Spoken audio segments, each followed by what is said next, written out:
오늘은 열왕기하 3장을 통해서 함께 말씀을 상고하겠습니다. 열왕기하 3장을 펴시겠습니다. 열왕기하 3장을 펴셨으면 함께 9절 말씀과 그리고 20절 말씀을 함께 읽겠습니다. 9절 말씀 시작.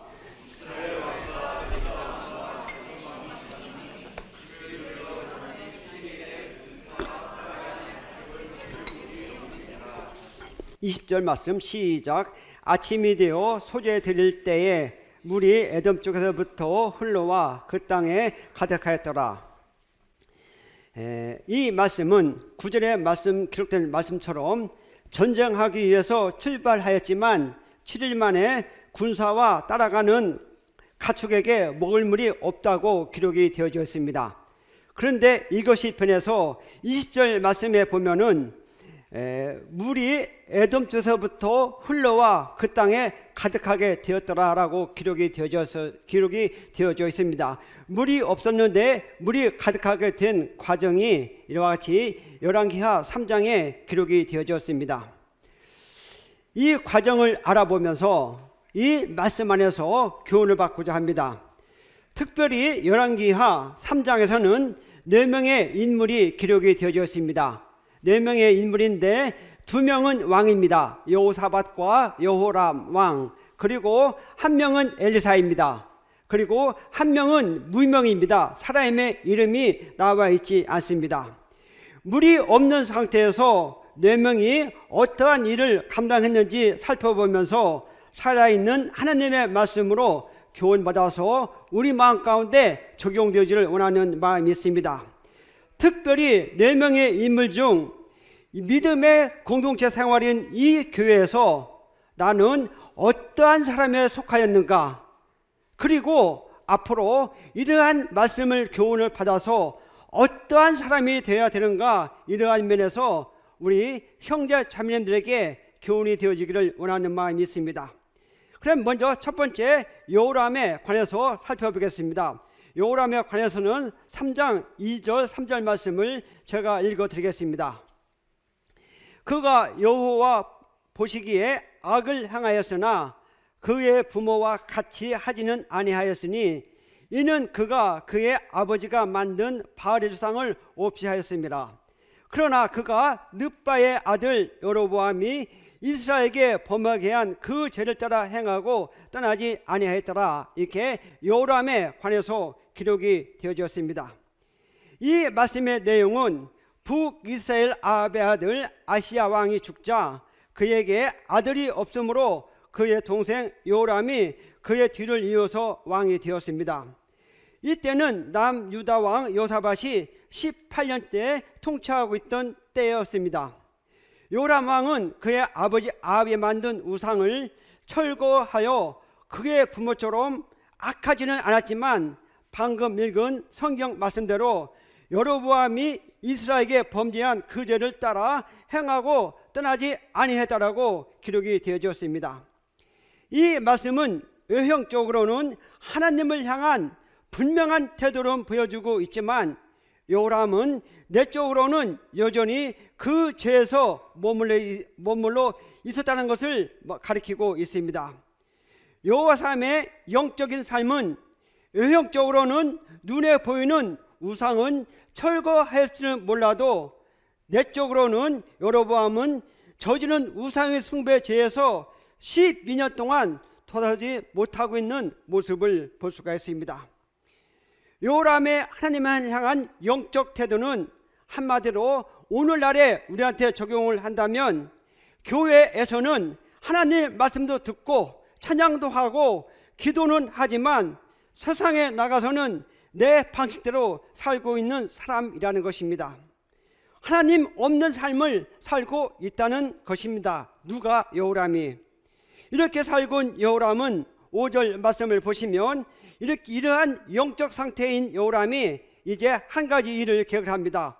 5절 말씀에 보면 아합이 죽은 후에 모압 왕이 이스라엘 왕을 배반한지라 배반했다고 기록이 되어져 있고, 그래서 7절 말씀에 보면 또 가서 유다 왕 여호사밧에게 사신을 보내어 이르되 모압 왕이 나를 배반하였으니 당신은 나와 함께 가서 모압을 치시겠느냐 하니 그가 이르되 내가 올라가리이다. 나는 당신과 같고 내 백성은 당신과 같다라고 이렇게 당신 백성과 같고 내 말도 당신의 말들과 같으니다 하는지라. 이런 말씀이 기록이 되어 있습니다. 7절 말씀에 보면 모압 왕이 배반하였다는 이유로 하나님과 전혀 관계가 없는 일을 계획을 합니다. 그것은 모압 민족과 전쟁을 하자는 것입니다. 그것도 혼자가 아니고 9절 말씀에 보시면 3장 9절 말씀에 보시면 이스라엘 왕과 유다 왕과 에돔 왕 이와 같이 3개 국가가 연합을 해서 모압 민족과 전쟁을 하면 자기 생각에는 충분히 이길 수 있다고 계산하였지만 이 계획에는 철두철미하게 처음부터 하나님 없이 계획을 한 전쟁이었습니다. 결과는 어떻게 되었을까요? 하나님 없이 전쟁을 계획했지만 그 결과는 어떻게 되었을까요? 9절 말씀에 있는 것처럼 전쟁하기 위해서 출발하였지만 7일 만에 군사와 따라가는 가축에게 먹을 물이 없다고 기록이 되어져 있습니다. 하나님 없이 계획한 것은 결국은 7일 만에 군사와 따라가는 가축에게 물이 없다고 기록이 되어져 있습니다. 7일 만에 위기를 맞이했다는 것이죠. 무슨 위기일까요? 물이 없다는 것입니다.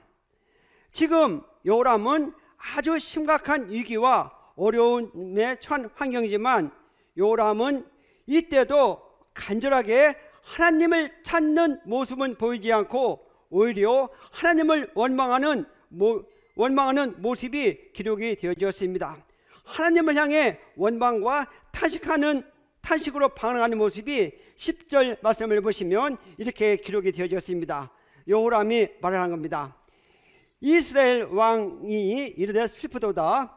여호와께서 이 세 왕을 불러 모아 모압의 손에 넘기려 하신도다. 이렇게 모압 왕이 하고 있고 또 계속해서 여호람 왕은 13절에 보면 끝부분에 가보면 여호와께서 이 세 왕을 불러 모아 모압의 손에 넘기려 하시나이다. 이와 같이 모압 왕은 여호람 왕은 계속해서 이렇게 말을 하고 있습니다. 여호람은 처음부터 하나님 없이 자기가 계획하고 자기가 생각하고 전쟁을 시작했다가 이제는 어려움이 찾아오니까 그 원인을 하나님 탓으로 돌리고 있는 모습을 볼 수가 있습니다. 이러한 사람을 가리켜 하나님의 사람 엘리자는 어떻게 표현하고 있을까요? 이러한 사람을 가리켜 하나님의 사람은 여호람 왕에게 어떻게 표현하고 있냐면 13절에 보시면 이렇게 기록이 되어졌습니다. 엘리사가 이스라엘 왕에게 이르되 내가 당신과 무슨 상관이 있나이까 이렇게 표현하고 있습니다. 하나님의 사람이 여호람에게 이렇게 말하고 있습니다. 이렇게 표현하고 있는 이유는 1절 끝부분에 기록된 말씀처럼 여호람은 12년 동안 우상 숭배죄에서 완전히 돌아서지 못하고 계속 이스라엘에게 범하게 한 그 죄를 따라 행하고 떠나지 아니한 죄를 지적하고 있는 모습을 볼 수가 있습니다. 그러면서 하나님의 사람은 여호람에게 어떻게 하냐면 당신의 부친의 선지자들과 당신의 모친 선지자에게 가서서 말을 하라고 있습니다. 이러한 말은 어떠한 의미가 있을까요? 여러 가지 분별이 있었지만 제가 이 말씀을 읽으면서 이와 같이 말한 그 이유는 여호람을 향해서 여전히 우상 숭배를 12년 동안 섬기고 있는 모습을 지적하면서 하나님을 향한 삶과 영적 태도가 세월이 흘러가도 여영은 어느 정도 하나님을 향해 섬기고 있는 것 같지만 내면에서는 여전히 12년 동안 우상 숭배하고 있는 그 모습, 그리고 그 죄를 지적하고 있는 모습입니다. 세월이 흘러가도 그 모습, 알고 있으면서도 계속 범죄하고 있는 그 죄, 이것이 여호와 하나님 앞에서 합당하지 않음을 알고 있으면서도 계속 범죄하고 있는 그 모습을, 지적하고 있는 모습을 볼 수가 있습니다. 여호람이 이렇게 살고 있는 것을 지적한 모습을 볼 수가 있습니다. 여호와 삶을 보면서 우리가 받는 교훈은 우리는 영적으로 성장해야 된다는 것입니다.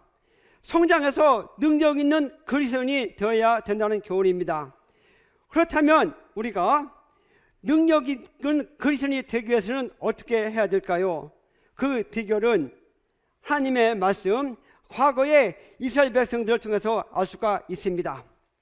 이스라엘 백성들은 출애굽하는 과정에서 홍해강을 건너갔으면 또 하나의 강, 요단강을 필연적으로 만나게 됩니다. 하나님이 인도하시는 곳에 가기 위해서는 필사적으로 요단강을 건너가야 된다는 것입니다. 여기에는 놀라운 교훈이 있습니다. 먼저 홍해강의 의미를 알아보겠습니다. 과거 출애굽하고 있던 이스라엘 백성들 앞에는 홍해강이 가로막고 있었습니다. 홍해강 뒤에는 이스라엘 대적들이 뒤에서 있었지만 하나님의 은혜로 이스라엘 백성들은 홍해강을 다 건너간 이후에는 물이 돌이켜서 추격해오던 애굽의 군대들을 수장시켜 다시는 쫓아오지 못하게 했습니다. 이것이 우리에게 주는 교훈은 죄의 노예로 묶여있던 우리가 예수 그리스도의 피로 인해서 그 죄악의 사슬과 죄의 권세에서 완전하게 구원해 주셨다는 의미가 있습니다. 즉 우리의 죄악을 우리의 등 뒤에 던지시고 우리의 죄악이 완전히 가려진 것을 상징하고 있습니다. 그러므로 이제는 죄가 우리를 주관할 수도 없고 우리에게는 결코 정죄가 없다는 것을 가리키고 있습니다. 이것은 우리의 죄가 예수 그리스도의 피로 영원한 속죄가 되었기 때문에 다시는 죄의 종이 아니라는 의미가 있습니다. 홍해는 우리가 완전히 죄로부터 구원받은 것을 상징하고 있습니다. 예수 그리스도의 단번의 제사로입니다. 이것은 일생에 살면서 딱 한 번 일어나는 사건입니다. 그런데 우리가 우리의 인생이 구원받으러 끝난 것은 아니고 그 다음에 요단강을 건너가야 된다는 과정이 남아있다는 것입니다. 요단강을 건너가면 그곳에서는 싸워야 할 강한 군대가 기다리고 있습니다.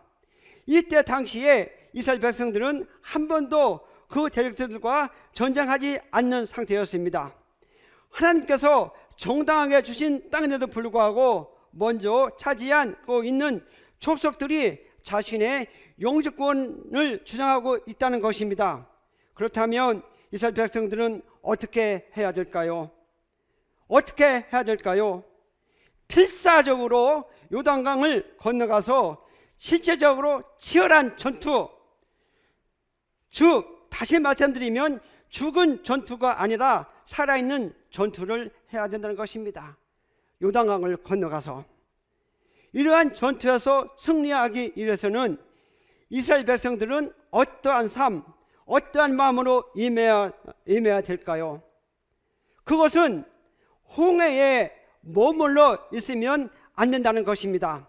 즉 이스라엘 백성들의 삶의 목적이 홍해에 있으면 안 된다는 의미가 될 수가 있습니다. 이것은 오늘날 우리에게 주는 교훈은 무엇일까요?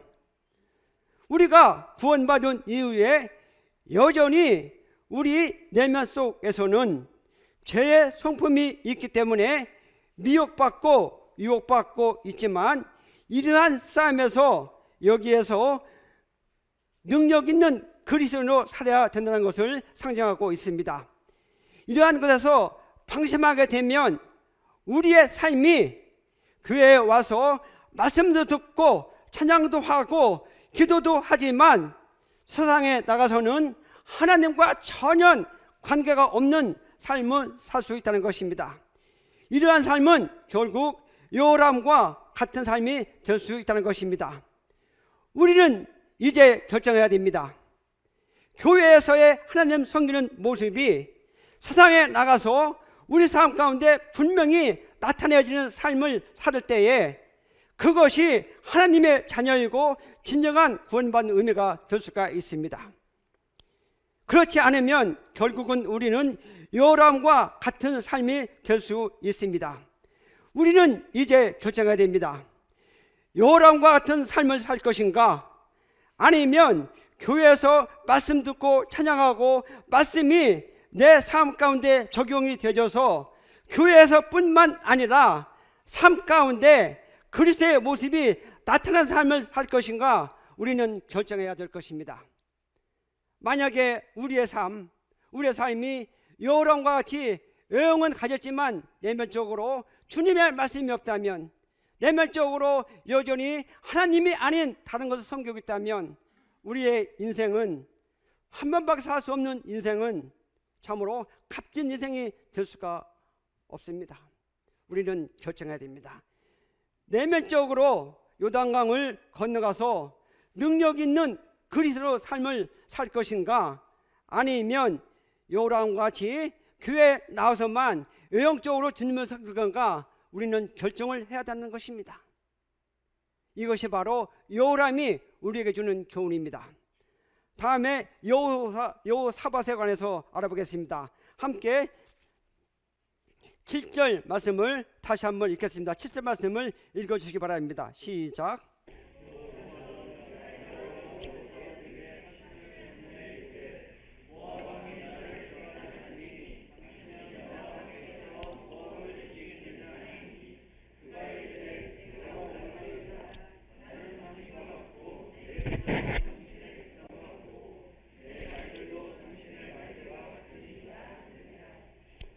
예, 7절 기록된 말씀을 보시면 전쟁에 참여할 때에 여호와 하나님께 기도한 것은 기도 없이 참여한 것을 볼 수가 있습니다. 7절 말씀 어디에도 여호와 하나님께 기도하고 결정했다는 말씀은 없습니다. 이러한 부분은 요람과 여호사밧이 동일합니다. 즉 출발점은 같았습니다. 하지만 여호사밧은 9절 말씀에 먹을 물이 없는지라, 이러한 상황에서 여호사밧은 무엇을 찾고 있습니까? 당연히 물을 찾아야 되는데 여호사밧은 물을 찾지 않고 하나님의 사람을 찾았다는 것입니다. 이러한 말씀이 11절 보시면 알 수가 있습니다. 3장 11절을 제가 읽어드리겠습니다. 여호사밧이 이르되 우리가 여호와께 물을 만한 여호와의 선지자가 여기 있느냐 하는지라, 이스라엘 왕의 신하들 중 한 사람이 대답하여 이르되 전에 엘리야 손에 물을 붓던 사반의 아들 엘리사가 여기 있나이다. 이렇게 되어져 있습니다. 여호사밧은 이와 같이 물이 없을 때에 가장 먼저 한 것은, 요람은 하나님을 원망했지만 여호사밧은 가장 먼저 한 것은 하나님의 사람을 찾았다는 것입니다. 요람과 비교되는 말씀입니다. 요람은 끝까지 하나님께 책임을 들고 원망하였지만 여호사밧은 하나님의 사람을 찾았습니다. 그 결과는 어떻게 되었을까요? 14절 말씀 제가 읽어드리겠습니다.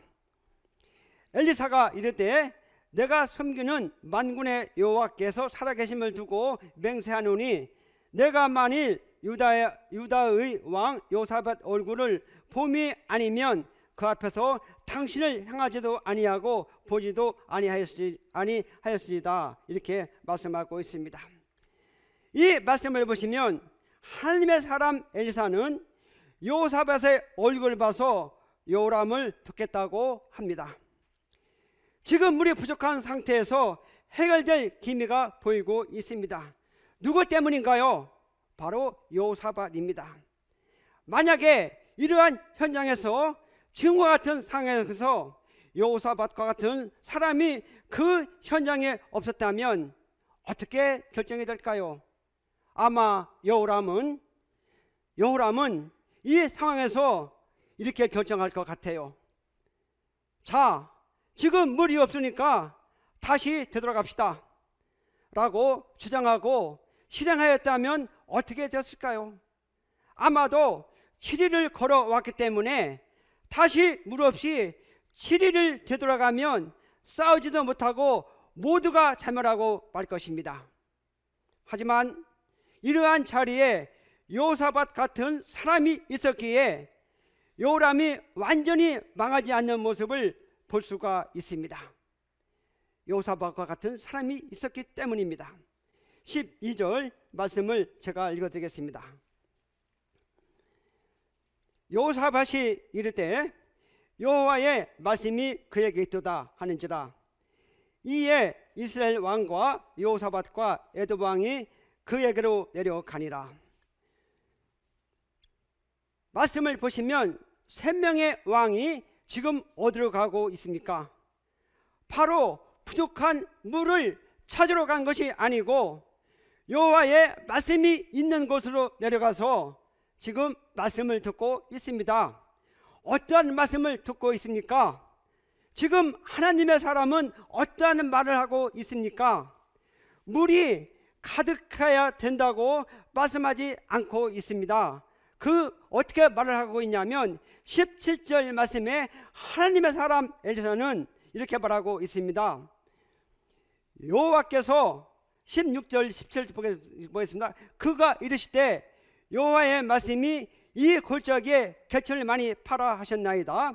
여호와께서 이르시되 너희가 바람도 보지도 못하고 비도 보지 못하고 이 골짜기에 물이 가득하여 너희와 너희 가축과 짐승이 마치리라 했나이다. 이렇게 기록이 되어졌습니다. 즉 여호사밧은 물이 부족한 현장에서 하나님 앞에서 문제 해결의 통로의 근원이 되었다는 것입니다. 즉 다시 말씀드리면 여호사밧이 바로 하나님 앞에서 은혜의 통로가 되어 두 나라 왕까지 부족한 물이 가득 채지는 결과가 되었는데 바로 여호사밧이 이러한 역할을 했다는 것입니다. 이러한 여호사밧이 우리에게 주는 교훈은 무엇일까요? 그것은 바로 우리가 인생을 살다가 여러 가지 문제가 있을 수가 있습니다. 그러면 그러한 문제가 있을 때, 고난이 있을 때 그 해결의 시발점은 하나님을 찾아야 되고 말씀을 찾아야 된다는 교훈을 받을 수가 있습니다. 이것이 바로 여호사밧이 우리에게 주는 교훈이라 할 수 있습니다. 다른 방법은 없다는 것입니다. 다음에 세 번째로 엘리사에 관해서 알아보겠습니다. 물이 부족했을 때 엘리사는 무엇을 가지고 있었는지 알아보자는 것입니다. 물이 부족한 상태이지만 하나님의 사람 엘리사는 부족한 물 대신에 하나님의 말씀을 가지고 있었다는 것입니다. 물이 없을 때에 물이 가지고 있던 것이 아니라 하나님의 말씀을 가지고 있었다는 것입니다. 누가? 엘리사가. 12절 말씀을 제가 다시 한번 읽어드리겠습니다. 여호사밧이 이르되 여호와의 말씀이 그에게 있도다 하는지라. 이에 이스라엘 왕과 여호사밧과 에돔 왕이 그에게로 내려가니라.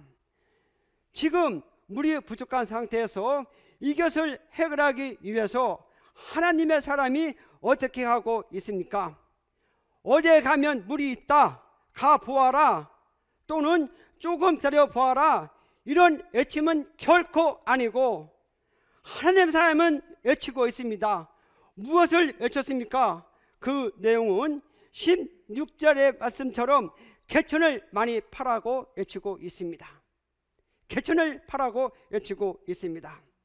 그런데 지금 하나님의 사람은 개천을 파라고 외치고 있는데 17절의 지금의 상황에 보면 바람도 보이지 않습니다. 그리고 지금 전혀 비가 내릴 조짐이 전혀 없는 상황입니다. 하지만 하나님의 사람 선지자는 이 골짜기에 개천을 많이 파라고 명령하고 있습니다. 바람도 보이지도 않고 비도 보이지 않고 있지만 개천을 판 그곳에는 17절 말씀처럼 골짜기에 물이 가득하여 너와 너의 가축이 먹을 거라고 말씀하고 있습니다. 또한 이러한 일은 여호와 보시기에 매우 작은 일이라고 기록이 되어져 있습니다. 지금 엘리사가 이렇게 당당하게 말할 수 있는 이유는 어디에 있습니까? 생각입니까? 환경입니까? 아닙니다.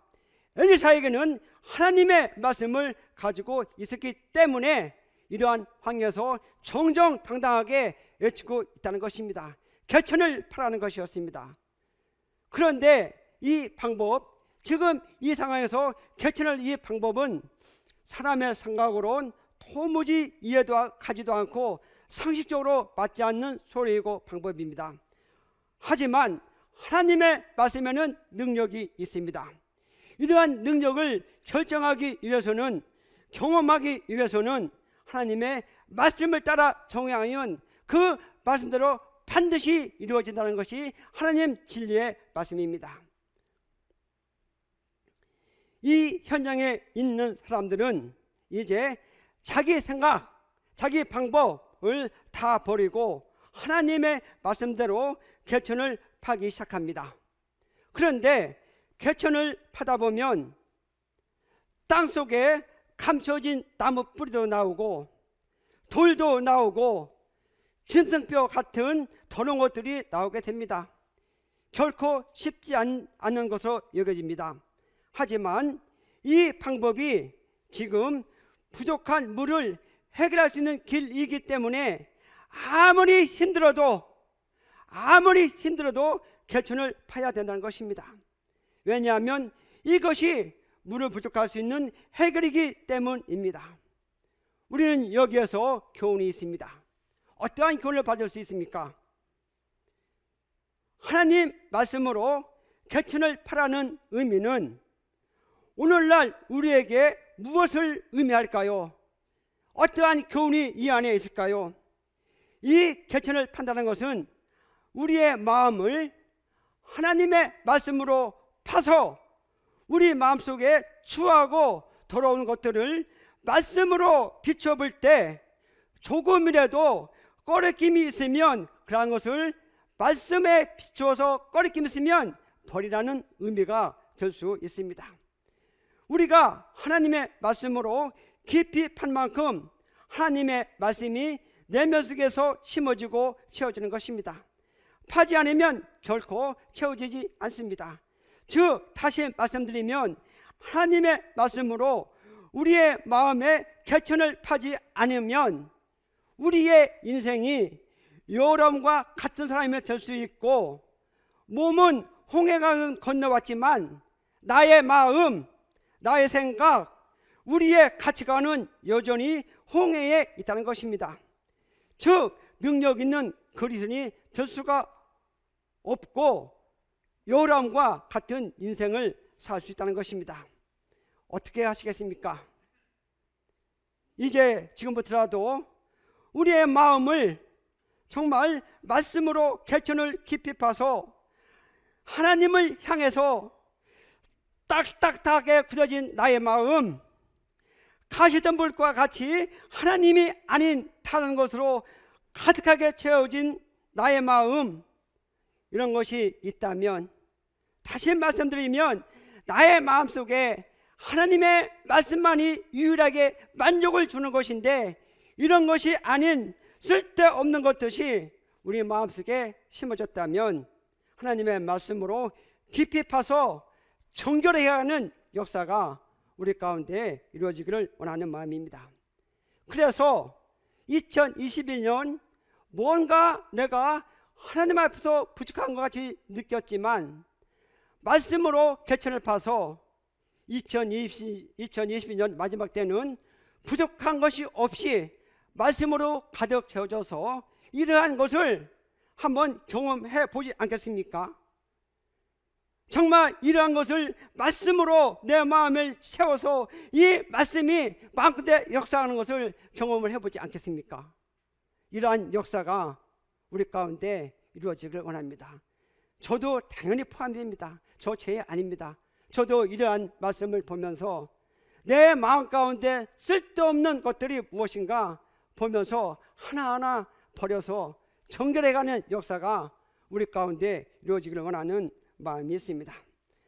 마지막으로 한 인물에 관해서 알아보겠습니다. 11절 말씀을 한 번 더 다 함께 읽어보겠습니다. 여기 무명의 한 사람에 관해서 알아보는 차원에서 11절 말씀을 한 번 읽겠습니다. 시작.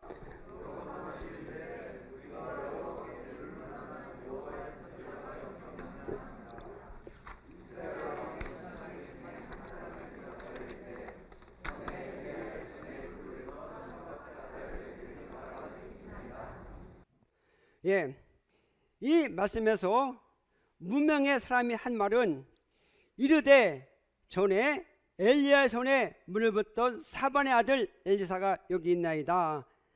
이 말씀에서 무명의 이 사람은 이스라엘 왕의 신하 중에 한 사람입니다. 이 사람은 이름이 기록되어지지 않습니다. 하지만 이 사람은 문맥 졸업할 때에 직업을 가지고 있는 것으로 분별합니다. 이러한 내용은 왕의 신하들 중 한 사람이라고 기록되어져 있기 때문입니다. 또한 무명의 이 사람은 하나님의 선지자 엘리사에 관해서 대충 아는 것이 아니고 아주 정확하게 구체적으로 알고 있는 모습을 볼 수가 있습니다. 그 이유는 물을 붓던 사반의 아들 엘리사라고 말을 하였고, 또한 그가 누구의 아들인 것도 알고 있습니다. 어디에 있는 것도 알고 있습니다. 그만큼 이 무명의 사람은 영적인 일에, 하나님의 일에 아주 정확하게 관심을 가지고 있었다는 증거입니다. 그렇지 않으면 대충 알았을 것입니다. 하나님의 말씀은 대충 알아서 될 것이 아닙니다. 정확하게 알아야 된다는 교훈입니다. 이 무명한 사람은 모든 것을 구체적으로 정확하게 알고 있다는 것입니다. 그리고 또 하나의 교훈은 이 무명의 이 사람은 말수가 극히 적다는 것을 알 수가 있습니다. 이 무명이 사람이 한 말은 이겁니다. 전부 이겁니다. 이르되 전에 엘리야 손에 물을 붓던 사반의 아들 엘리사가 여기 있나이다. 이것이 전부였습니다. 말이 정말 적었습니다. 그런데 이 짧은 말이지만 물이 부족한 현장에서 어떠한 역할을 하였을까요? 결국에는 하나님의 역사에 있어서 물줄기를 밟을 수 있는 역할을 한 사람입니다. 바로 이 전쟁터에서 군사와 따라가는 가축에게 먹을 물이 없는 현장에서 물이 있도록 한 결정적인 역할을 한 사람이 바로 이름도 기록되지 않는 무명의 한 사람이었습니다. 20절 말씀에 물이 가득하게 되었고 또 나가 이 전쟁터에서 승리하는 결정적인 역할을 계기를 한 사람이 이 무명의 한 사람이었습니다. 이름도 없습니다. 그런데 이 무명의 한 사람은 아주 하나님의 일에 결정적으로 역할을 했는데, 이 사람은 평상시에 하나님의 일에, 영적인 일에 관심을 많이 가지고 있기 때문에 모든 것을 정확하게 알고 있다는 것입니다. 무명의 이 사람을 통해서 우리가 얻을 수 있는 교훈은 무엇일까요? 하나님의 일에 관심이 있고 그곳에 가치를 둔 사람은 그 현장에서 결정적인 역할을 한다는 것입니다. 누가 영적인 일에 관심을 가지고 있는 사람이 그 현장에서 결정적인 일을 한다는 것입니다. 이러한 말씀을 보면서 나는 어디에 속했는가? 나는 어느 사람인가? 그리고 그렇다면 이러한 말씀이 끝난 후에 내가 죽여야 될 사람은 어떤 사람의 종류인가? 이러한 면에서 우리가 교훈을 받아서 살아있는 하나님의 말씀을 살아있게 섬겨서 우리의 삶이 영적으로 하루하루가 헛되지 않고 보람되게 사는 역사가 전부터 일어나기를 원하는 마음입니다. 이제 오늘의 말씀을 정리하고자 합니다. 혹 나의 영적 상태가 지금 요람과 같은 사람이 있으면 여호사밧과 같이 성장이 되어지는 이 하나가 되어지기를 바라고, 또한 이 교회에서 여호사밧 같이 성도님들에게 하나님의 말씀을 찾도록 인도하는 사람들이 일어나서 이 믿음의 공동체 생활이 하나님을 섬기는 일에 함께 걸어가도록 역할해주는 성도님들이 계속해서 일어나기를 바라는 마음입니다. 그랬을 때 이 교회는 믿음이 성장적으로 성장할 수가 있습니다. 우리끼리만 좋아하고 우리끼리만 하는 거는 정상일 수가 있지만 비정상입니다. 우리끼리 좋아하는 거는 다들 할 수가 있습니다. 이제는 이 복음을 모르는 사람에게 나가는 것이 극히 정상이라 생각이 되어집니다. 또한 엘리사처럼 하나님의 말씀으로 영적 방향을 제시해주는 일꾼들이, 엘리사처럼 하나님의 말씀으로 영적으로 제시하는 일꾼들이 주일학교 학생회, 청년회, 그리고 연령별 리더에서 일어나기를 갈망합니다. 또한 이름도 없고 말씀은 정말 적었지만 하나님의 교회에서 영적인 일에 관심을 가지고 있는 사람들이 계속해서 일어나서 이 시대가 인본주의, 물질주의로 변해가는 이 시대에 살아있는 하나님의 말씀으로 선한 영향력을 끼치는 일꾼들이 일어나서 이 교회가 개인적으로도 또한 영적으로도 풍성한 하나가 되어지는 2022년이 되어지기를 원하는 마음이 있습니다. 끝으로 나는 이 하나님의 교회에서 어떠한 사람이 될 것인가, 요론과 같은 사람이 될 것인가, 여호사밧 같은 사람이 될 것인가, 엘리사 같은 사람이 될 것인가, 문명의 사람이 될 것인가, 우리가 각자가 이 말씀에 심어져서 그러한 것이 추가되어졌다면 우리가 여전히 구원받은 것으로 홍해에만 머물러 있지 마시고 요단강을 건너가서 능력 있는 그리스도인이 되어져서 2022년이 영적으로 풍성한 한 해가 되어지를 원하는 마음입니다. 저부터 이러한 면에서 마음을 새롭게 하면서 이 아침마다 주어지는 이 하루가 주어진 하루가 영적으로 풍성한 한 해가 되어지기를 원합니다. 이러한 역사가 이 교회 가운데 일어나기를 원합니다. 감사합니다.